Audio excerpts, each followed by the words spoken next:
Hello and welcome to Thoughts from a Tree. We've moved areas a little bit. We're no longer at the river, but we are completely surrounded by all this natural beauty. I'm here kind of in this tree right here, and kind of enjoying the sun a little bit.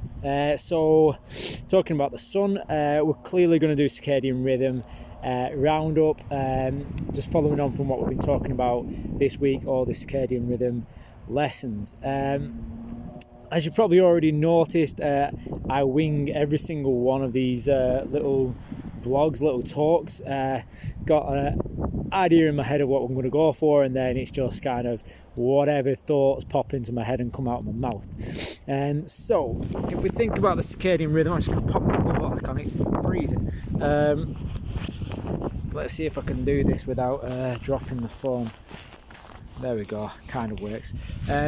So we've looked at that get up, that not early morning get up, that wake up time, the sunrise, getting a bit of that sunrise, getting out in the sun early on in the morning, and how that triggers the body to kind of switch on and wake up, and how that has a lasting effect throughout the day.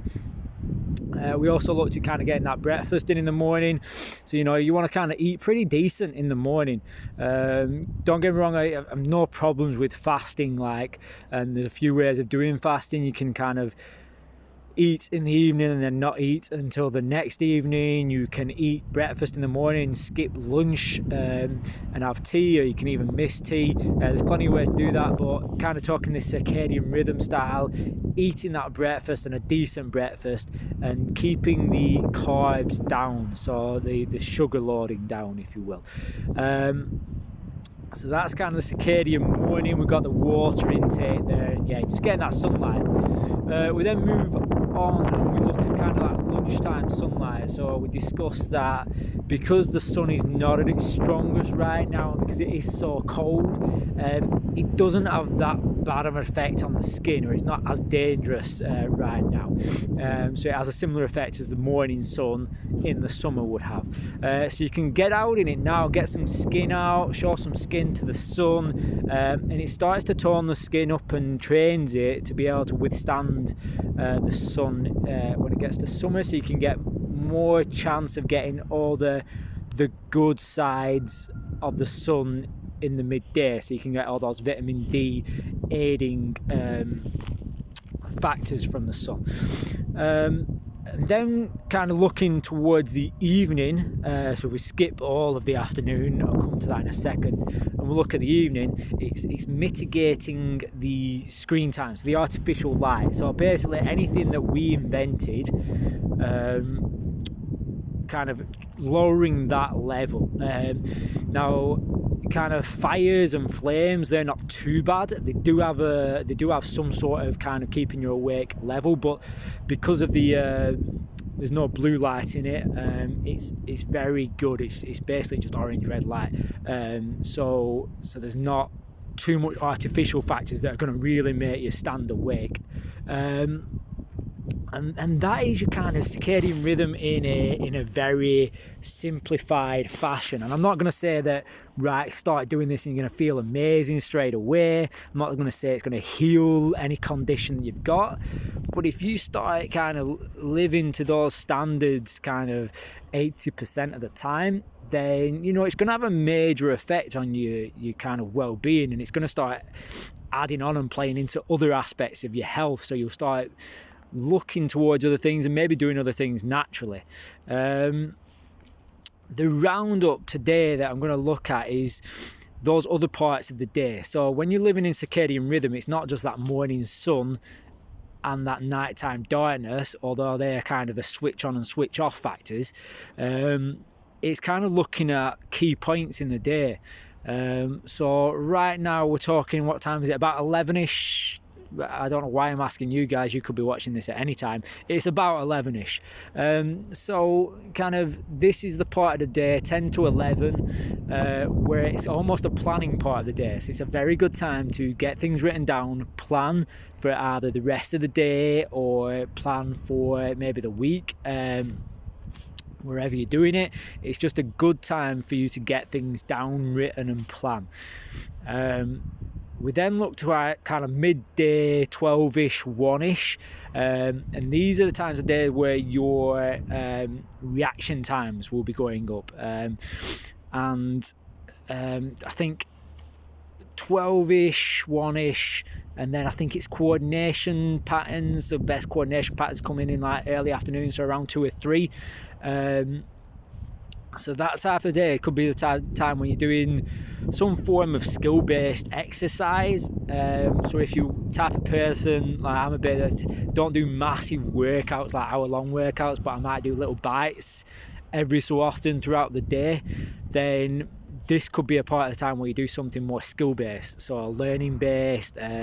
If you're kind of into the whole like CrossFit scene, this might be the time of day where you practice some of your gymnastic stuff, maybe some handstand stuff, maybe some cartwheel stuff, looking at those type of areas. And then as we close out the day into the evening, that's where you are both at your strongest and your cardiovascular level should be at its highest.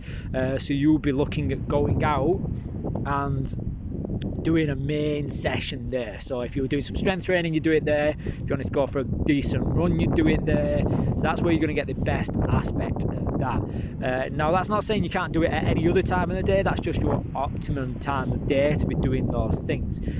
You wouldn't go later than 6 as such, because then that starts to play into your sleep patterns. So I don't know if I just waffled a lot there. So yeah, you've got these time of days where you're best at certain things.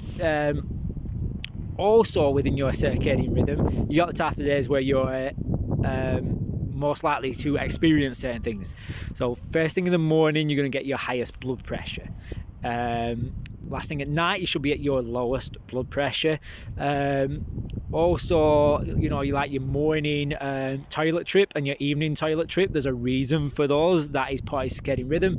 So if you're finding that, you know, you're frequenting the loo often throughout the day, and it's not necessarily in the morning or the evening, then possibly your circadian rhythm might be slightly out of sync, and that's why you're going. So maybe your eating's out of sync with circadian rhythm, maybe your stress situation's out of sync, so your dietary situation's not playing very well because your gut is stressed. So these little things to look out for. In the evening, I think it's about 3 o'clock in the morning when you should be at your coldest. So be aware of that. It's a natural thing to be at your coldest at that time. It's due to being in deep sleep, and that's kind of that survival recovery mechanism to be that way. So yeah, I mean, I wouldn't be looking out for that too much because you should be fast asleep at that point. But I know a lot of people do say like they wake up and they're freezing. It's like, well, you're meant to be that cold. So I wouldn't worry too much about that. Just try and get yourself back to sleep as quickly as possible. And yeah, so you know, during the daytimes, you've just got these things to look out for.